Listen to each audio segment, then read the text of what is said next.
Todos. Eu convidava-vos a abrir as vossas Bíblias em Marcos, capítulo 9. Marcos, capítulo 9. E vamos ler alguns versículos, antes de vos dizer qual é o tema, gostava de vos convidar a ler um pouco. Vamos ler do versículo 2 ao 9, Marcos 9, e vamos ler do versículo 2 a 9, e depois leremos do versículo 14 a 24. 2 a 9, de Marcos 9. E, 6 dias depois, Jesus tomou consigo a Pedro, a Tiago e a João e os levou sós em particular a um alto monte e transfigurou-se diante deles. E os seus vestidos tornaram-se resplandecentes em extremo brancos, como a neve, tais como nenhum lavadeiro sobre a terra os poderia branquear. E apareceu-lhes Elias com Moisés e falavam com Jesus. E Pedro, tomando a palavra, disse a Jesus: Mestre, bom é que nós estejamos aqui. Façamos 3 cabanas, uma para ti, outra para Moisés e outra para Elias. Mas não sabia o que dizia, porque estavam assombrados. E desceu uma nuvem que os cobriu com a sua sombra, e saiu da nuvem uma voz que dizia: Este é o meu filho amado, a ele ouvi. E tendo olhado em redor, ou em roda, ninguém mais viram, senão só Jesus com eles. E, descendo eles do monte, ordenou-lhes que a ninguém contassem o que tinham visto, até que o Filho do Homem ressuscitasse dos mortos. Versículo 14. E quando se aproximou dos discípulos, viu ao redor deles uma grande multidão, e alguns escribas que disputavam com eles. E logo toda a multidão, vendo, ficou espantada, e correndo para ele, o saudaram. E perguntou aos escribas: Que é que discutis com eles? E um da multidão, respondendo, disse: Mestre, trouxe-te o meu filho, que tem um espírito mudo, e este, onde quer que o apanha, despedaça-o, e ele escuma e range os dentes, e vai-se secando. E eu disse aos teus discípulos que o expulsassem, e não puderam. E ele respondendo-lhes disse: Ó geração incrédula, até quando estarei convosco? Até quando vos sofrerei ainda? Trazei-mo. E trouxeram-lhe. E quando ele o viu, logo o espírito o agitou com violência, e caindo endemoninhado por terra, revolvia-se escumando. E perguntou ao pai dele: Quanto tempo há que lhe sucede isto? E ele disse-lhe: Desde a infância. E muitas vezes o tem lançado no fogo e na água para o destruir. Mas, se tu podes fazer alguma coisa, tem compaixão de nós e ajuda-nos. E Jesus disse-lhe: Se tu podes crer, tudo é possível ao que crer. E logo o pai do menino, clamando com lágrimas, disse: Senhor, eu creio, Senhor, ajuda a minha incredulidade. Até aqui. Nesta passagem que acabámos de ler, 2 passagens que fazem parte do mesmo capítulo de Marcos 9, nós vemos um resumo da experiência cristã. Nós vemos uma experiência de montanha e vemos uma experiência de vale. A nossa vida cristã é composta por picos, por experiências em montanha e por experiências em vale. E o que eu gosto desta passagem é que consegue resumir numa só passagem o que é a experiência cristã, os picos das montanhas e os vales. Nesta passagem nós vemos como é possível termos uma experiência arrebatadora no topo de uma montanha e como logo de seguida é possível nós termos uma experiência de sofrimento, de dor, tristeza, desafio, de um pai desesperado, um filho endemoninhado, discípulos que não sabem o que é que hão de fazer. É possível. A vida é composta por montanhas, é composta por vales. Nas nossas vidas, nós vivemos Marcos 9. Por vezes nos sentimos no topo de montanhas, por vezes rapidamente nos sentimos no mais fundo dos vales. Agora, é crucial percebermos como é que podemos viver em montanha e como é que podemos viver nos vales. Como é que podemos, como cristãos, viver bem na montanha e como é que podemos viver como cristãos nos vales. E é assim que vamos falar, o tema é montanhas e vales. Em bom rigor, a maior parte das nossas vidas não é a vida de pico em pico. Nós não somos cangurus espirituais que saltamos de pico de montanha em pico de montanha. Nós, pontualmente, estamos em picos de montanha, mas sobretudo a nossa vida é vida nas encostas ou nos vales. É sobretudo isso. Nós não vemos, como eu disse, uma experiência frequentemente em pico de montanha. Temos que saber viver nos vales. E o que eu acho interessante é que nós vemos que Jesus Cristo está presente no pico das montanhas, mas também está presente nos vales. E vamos aprender muito com Ele. Quer sejamos num pico maior de qualquer montanha, ou estejamos no mais profundo vale, Deus está sempre connosco. E é isto que Marcos 9 também nos ensina. Vemos, eu gosto muito, eu não trouxe nenhuma música em nenhum vídeo. Eu já trouxe muitos vídeos do JC, hoje não trago mais vídeos nenhum, nem mais música nenhuma. Mas há uma música que eu gosto muito de Jack Williams e da Dolly Parton. Eles fazem um dueto, o Zach Williams e Dolly Parton, e que a música é There's Jesus. In the mountains and the valleys, there's Jesus. Nas montanhas e nos vales encontro Jesus. E eu vou citar traduzir uma parte de uma estrofe. Nas montanhas e nos vales encontro Jesus. Nas sombras e caminhos escuros encontro Jesus. No fogo e nas águas encontro Jesus, sempre e sempre. Há músicas que não têm conteúdo, mas esta música tem uma letra muito poderosa. Convido-vos a no YouTube procurarem Zach Williams e Dolly Parton e ouçam esta música. Vamos começar então pela experiência da montanha. Convido-vos a ler o versículo 1 de Marcos, 2, de Marcos 9. E 6 dias depois, Jesus tomou consigo a Pedro, Tiago e João e os levou sós em particular a um alto monte. Jesus deixou 9 no vale e levou 3 para o pico da montanha. Será que Jesus faz acessão de pessoas? Jamais. Mas apenas 3 dos 12 estavam preparados para a experiência de montanha. Muitas vezes Deus só dá experiências de montanha, não dá aos preferidos, porque Deus trata todos de igual forma, dá aos preparados. E aqueles dos 12, apenas 3 estavam preparados para assistir o que iam assistir no topo da montanha. Porque Deus não faz acessão de pessoas. Depois de 6 dias. Depois de 6 dias do quê? Da experiência que tinham tido em Cesareia. Em que Jesus pergunta, quem achas que eu sou? Pergunta, mas o que é que vocês acham quem eu sou? E Pedro, sempre Pedro. Mesmo aqui na montanha vai ser sempre o Pedro. Sabem, o Pedro é catalogado como o mauzão dos discípulos. O irrequieto, o irreverente. Para mim o Pedro é dos mais fantásticos, porque é ele que se chega sempre à frente. E quando em Cesareia Jesus pergunta, 6 dias antes, quem acham que eu sou? O Pedro foi o único que disse quem Jesus era. Tu és Cristo, o Filho de Deus vivo. Os outros calaram-se, mas Pedro chegou-se à frente. Então 6 dias depois, nós vemos esta experiência no cume de uma montanha. Vocês contextualizarem. A tradição diz-nos que este monte foi no Monte Tabor. O que não me parece, e que não parece a muitos entendidos. Porquê? Porque o Monte Tabor estava a mais do que 6 dias de viagem. Era difícil chegar lá. E a passagem bíblica é clara, diz que é um alto monte. E o Monte Tabor tem 600 metros. Não é um alto monte. Eu inclino-me, e muitos inclinam-se para que fosse do Monte Hermon, que tem mais de 2.000 metros de altitude. E, a título de curiosidade, é onde encontramos as estâncias de ski de Israel. Israel é giro, são parênteses. Nós temos em 2 horas de distância, neve e deserto. O deserto da Judeia está a 2 horas de distância daquela zona dos Montes Golã, dos Montes Hermon, onde tem estâncias de ski. E era provavelmente, eu não posso dizer com certeza, mas é provável, até porque Cesareia está no sopé do Monte Hermon. Não tinham que fazer uma grande viagem. A coisa era para ser feita com calma. É só vocês contextualizarem. E vemos aqui no versículo 2 que Jesus transfigurou-se diante deles. No grego, esta palavra transfigurou-se é metamorfos. Não sei pronunciar bem, mas é mais ou menos isto. O que significa metamorfose? Transformação radical. Existe aqui uma mudança temporária. Jesus transforma-se completamente e dá-lhes um vislumbre da glória de Deus. Dá-lhes um vislumbre do céu. Dá-lhes um cheirinho do que era o céu. A transfiguração foi isto. Dê-lhes um cheirinho do céu. E a descrição de Marcos é elucidativa. Ele não tinha adjetivos para a coisa. Marcos ficou sem adjetivos. Até o Marcos, o que é que ele diz? Resplandecentes, extremo brancos, tal como não há nenhum lavador ou lavandeira terra que os poderia branquear. Ou seja, branco mais branco não havia.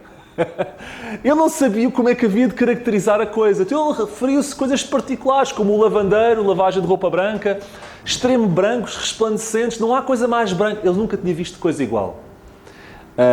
E isto é curioso, porque nós não temos adjetivos, nem capacidade. Já Paulo dizia, não há palavras para descrever a glória que vi quando fui ao terceiro céu. Nós não temos palavras, não conseguimos expressar qualquer vislumbre da glória de Deus. Não conseguimos. Jesus Cristo está aqui a demonstrar um vislumbre da sua glória, um pequeno cheirinho da sua glória. E como se não bastasse, aparece em cena quem? Aparece em cena Elias e Moisés. Porquê que aparece em cena Elias e Moisés?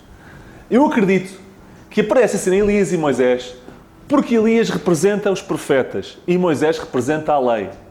E Jesus Cristo veio fazer o quê? Veio cumprir a lei e os profetas. Não foi isso que Jesus disse que vinha fazer? Eu vim cumprir a lei e os profetas. O facto de ter aparecido Elias e Moisés era um sinal da missão de Cristo de cumprir na cruz a lei e os profetas. E apareceu Elias e Moisés.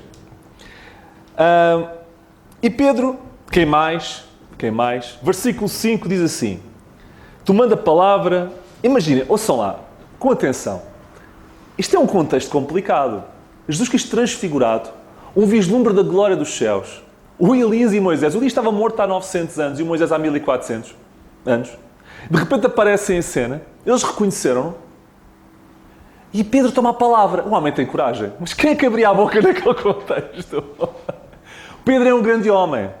Chama-lhe o que quiserem. Chama-lhe irreverente. O homem não corta as orelhas dos outros. É o homem que faz 30 por uma linha, mas foi o único que andou em cima das águas.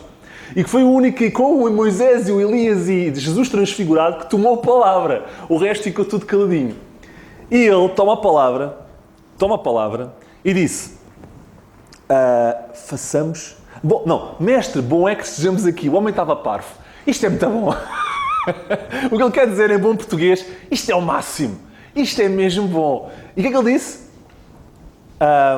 Façamos 3 cabanas. Uma para ti, outra para Moisés, outra para Elias. Como se fosse possível conter numa cabana a glória de Deus. O que Pedro queria era perpetuar a experiência de montanha. O que Pedro queria é que nunca mais queria, não queria mais descer aquele monte. O homem, se pudesse, construía lá uma cidade e ficava lá para o resto da vida. Não somos nós. Quando estamos em experiência de montanha, a gente nunca mais quer descer. Nós queremos construir cabanas. Nós queremos construir, se possível, uma fortificação. Nós queremos pôr um muro tão alto que nem sequer queremos ver o que está lá em baixo. Por nós já não saímos lá. Quem é que quer sair das férias? Ninguém. Quem é que quer descer o Vale das Férias? Ninguém. Quem é que quer sair do JC? Ninguém. Por nós ficámos no pico da montanha sempre. A Sofia está a dizer que não. Mas não é a única. Foi a única que teve coragem de dizer que não. Tipo Pedro, Sofia. Mas ninguém quer sair da montanha. A montanha é boa. E Pedro disse assim, isto é mesmo muito bom. Lá está, teve coragem de exprimir também a sua opinião. Mas eu acho curioso o que está aqui a dizer. O versículo 6, segundo os originais, nem sequer conta está entre parênteses. Porque não é um texto literal, é literal, é bíblico, mas é como se fosse uma explicação do estado de espírito da coisa. E nós vemos no versículo 6 que Pedro não sabia o que dizia porque estavam assombrados. Vocês, quando estão nervosos, vocês nunca se pararam a dizer disparates? Quando ficam nervosos?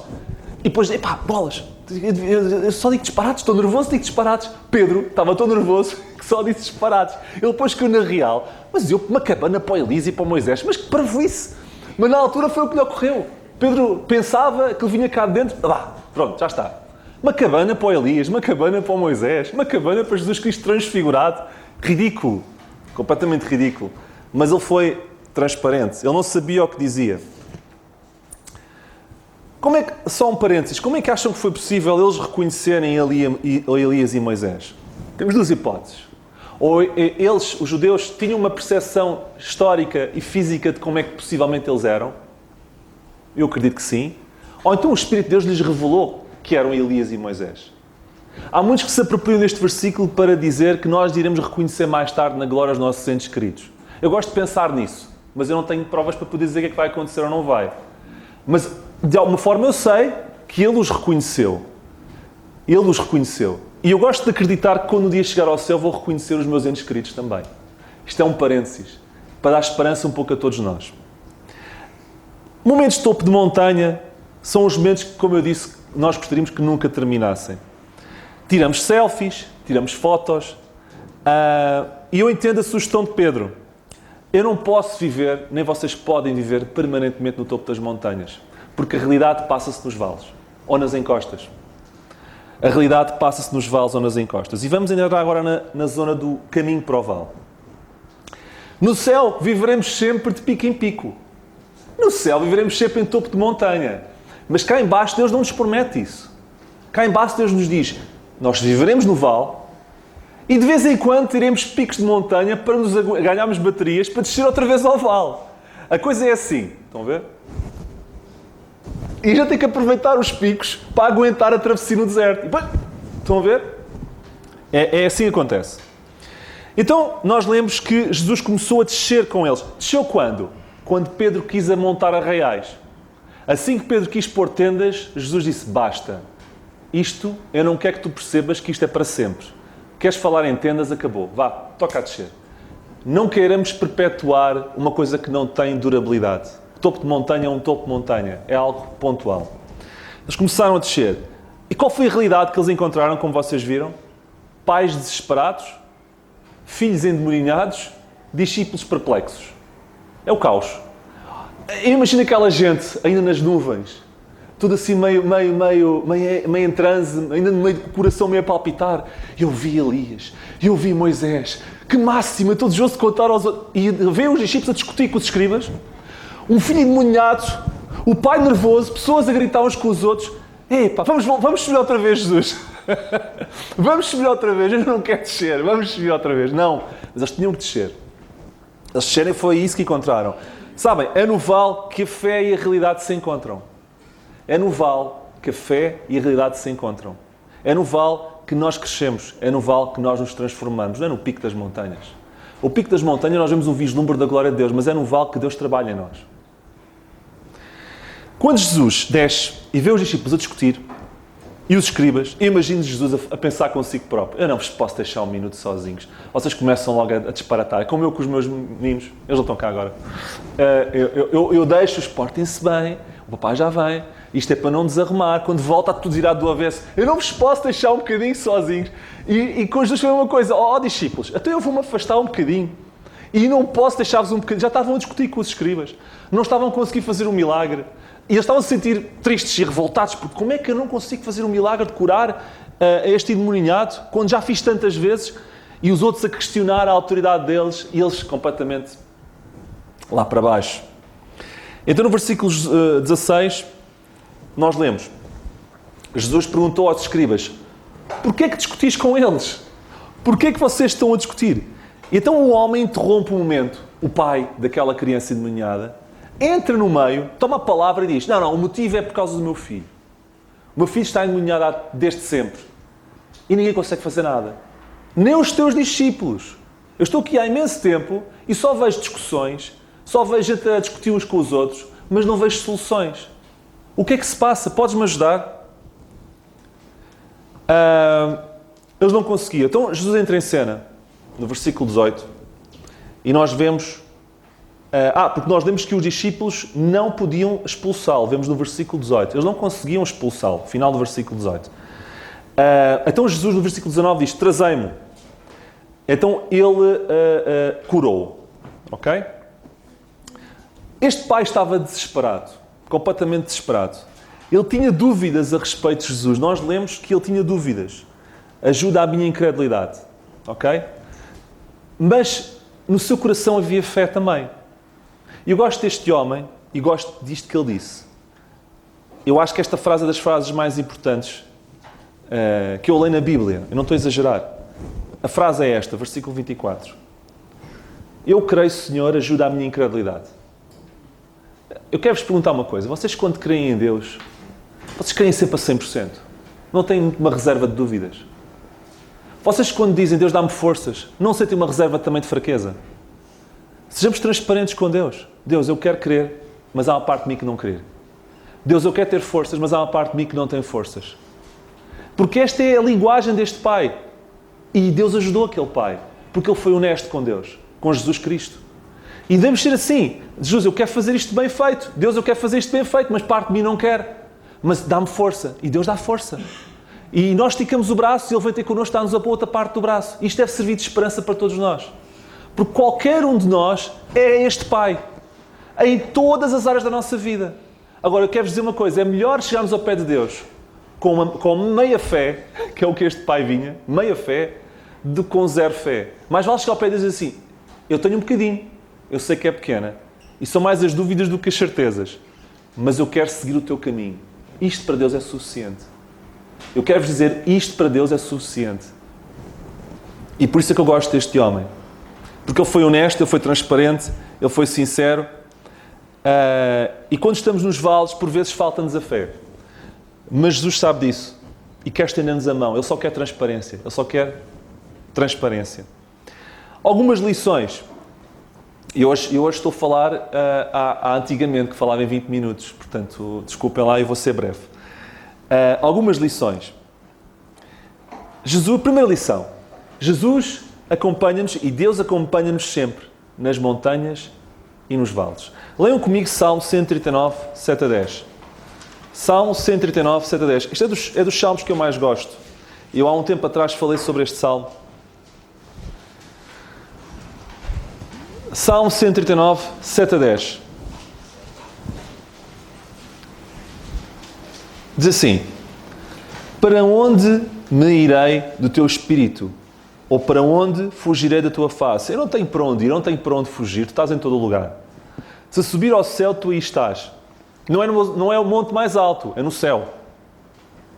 Se fizer no céu a minha cama, és tu ali estás também. Ou seja, o ponto mais baixo, Deus também está. Versículo 8, 9. Se tomar as asas da alva e se habitar nas extremidades do mar, até ali a tua mão me guiará e a tua destra me susterá. Querem exemplo mais prático como Deus está connosco, seja onde for? Estes versículos provam isso mesmo. E depois há aquela passagem super conhecida. Eu há pouco tempo falei sobre o Salmo 23 e ao preparar-me para essa mensagem passei a gostar ainda mais do Salmo 23. E há aquele versículo muito conhecido que é dito em funerais, mas que eu acho que é o versículo de vida, não é um versículo de morte. Que diz que ainda que eu andasse pelo vale da sombra da morte, vale... O que é que diz? Porque tu estás comigo. Aonde? No vale. No vale mais profundo, tu estás comigo. Então, qual é o resultado de saber que Deus está comigo no vale? Não vou temer. Sabem, a gente não pode apenas interpretar a Bíblia como achamos. Se a Bíblia nos diz que Deus está comigo no vale, é suposto ter uma reação. É não temer. Porque se nós não apropriarmos disto e não reagimos em função disso, estamos apenas a ler. Se sabemos que Deus está connosco no topo das montanhas, isso é ótimo. A gente não precisa de temer nem não temer, já estamos bem. Mas saber que Deus está comigo no vale, é suposto eu reagir em função disso. E qual é a reação que Deus espera? É não temer. Porque se eu temer, eu de alguma forma não sei quem é Deus. Porque se Deus é o Deus que eu acredito que é, eu não posso temer. Porque Deus é totalmente poderoso. Deus, num clique e num pescar de olhos, pode mudar o nosso vale em montanha outra vez. Eu tenho que acreditar no Deus que nós temos. Sabem qual é o problema? Eu digo isto muita vez. Eu acho que a igreja não sabe quem Deus é. Porque se nós soubermos quem Deus é, nós não vamos temer tantas vezes. Podemos ter os nossos momentos de medo. Como aquele homem tinha. Eu tenho fé, mas também tenho muitas dúvidas. Eu tenho força, mas tenho muitas fraquezas. Eu estou com o gás todo, mas há alturas em que eu não tenho gás nenhum. Mas Deus ajuda-me, porque eu sei quem tu és. E porque tu estás comigo no vale, eu não vou temer. Isto deve servir de esperança. Lição 1, Deus acompanha-me sempre nas montanhas e nos vales. Lição 2, nós temos sempre que descer das montanhas, a vida passa-se nos vales. A vida não se passa em topo de montanha, a vida passa-se nas encostas. Não interpretem vales só como sofrimento. Vales é a parte mais escura da vida, mas eu acredito que se calhar a vida passa-se mais nas encostas. Nas encostas. Eu já falei nisso, eu lembro perfeitamente, tantas vezes, em Ovar, eu lembro de uma vez de um jovem em que dizia: eu não quero sair daqui. Então, mas porquê? Meus pais são descrentes e eu vou ter uma vida negra quando sair daqui. Aquele rapaz sabia, eu não vou dizer o nome, não interessa, mas aquele rapaz sabia que quando saía daquele acampamento ia passar para um vale, porque ia ter dificuldades em casa. Não ia conseguir ir aos cultos como ele gostaria de ir. E estava com: eu não quero que isto acabe. Mas alerta, não é alerta CM, é alerta Bíblia. Os vales é onde nós passamos a maior parte da nossa vida. E nós temos que estar preparados para eles. E temos que nos animar. Porque se Deus está connosco nos vales, não temos que descer a montanha de cabisbaixo. Nós temos que descer a montanha confiadamente. Mesmo sabendo que não temos a confiança toda, que não temos a força, mas confiando em Deus. Ok? 3. O topo das montanhas é para apreciar a vista. Mas a transformação é nos vales. Não é nos topos das montanhas que nós somos transformados. O topo das montanhas é para nós gozarmos da vista. Ok? O que é que vocês fazem no topo da montanha? Até vos falta o ar. Quanto mais alto sobe, aquilo está difícil. Até nem temos forças. É para desfrutar. O topo da montanha é para apreciar a vista. Ok? Mas a transformação ocorre no vale. Um crente que só andasse topo em topo era um crente fraquinho. Era um crente sem músculo. Era um crente sem genica. Era um crente que não podia ajudar mais ninguém. Uma igreja que vivesse sempre de topo em topo era uma igreja amorfa. Era uma igreja sem capacidade. Deus quer que as pessoas da igreja, que os crentes, sejam crentes fortes, que são capazes de ajudar outros. Mas essa capacidade só é desenvolvida nos vales. De tempos a tempos Deus dá-nos um bónus e faz-nos subir uma montanha para nós apreciarmos a vista. Mas não queiram fazer tendas. Porque a coisa é breve. Mais depressa do que nós imaginamos, Deus convida-nos a descer. 4ª lição. O Deus da montanha é o Deus do vale e não há lugar que a graça de Deus não nos apanhe. Nunca imaginem que por estarmos no vale A ou no vale B, que de alguma forma, Deus, por o nosso pecado até, não nos vai atingir ou não nos vai dar graça. Porque a graça de Deus apanha-nos em todo lugar, até no Sheol. Ok? Vemos isso em Salmo 139. Quinta e última lição. Uma pequena fé, mesmo com dúvida, como aquele homem, é melhor que nenhuma fé. Não venham com desculpas de não ter uma fé suficiente. Deus não quer uma fé 100%. Deus quer apenas a nossa pequena fé. A nossa pequena fé é o suficiente. Chegámos ao pé de Deus e Deus, eu tenho aqui a minha pequena fé, eu tenho aqui carregada de muitas dúvidas. Ajuda-me, leva-me perto de Ti. É isto que eu tinha para vos apresentar, não vou falar mais. E que Deus possa vos falar e que possam olhar para este Marcos 9 e possam perceber que Marcos 9 é a nossa vida. É uma vida de uma temporada no cume de uma montanha, pouca experiência intensa no vale, depois cume de montanha, experiência intensa no vale. Percebam que Deus está connosco nas montanhas e está connosco nos vales. E percebamos que quando Ele está nos vales, nós não devemos temer. Que o Senhor nos abençoe.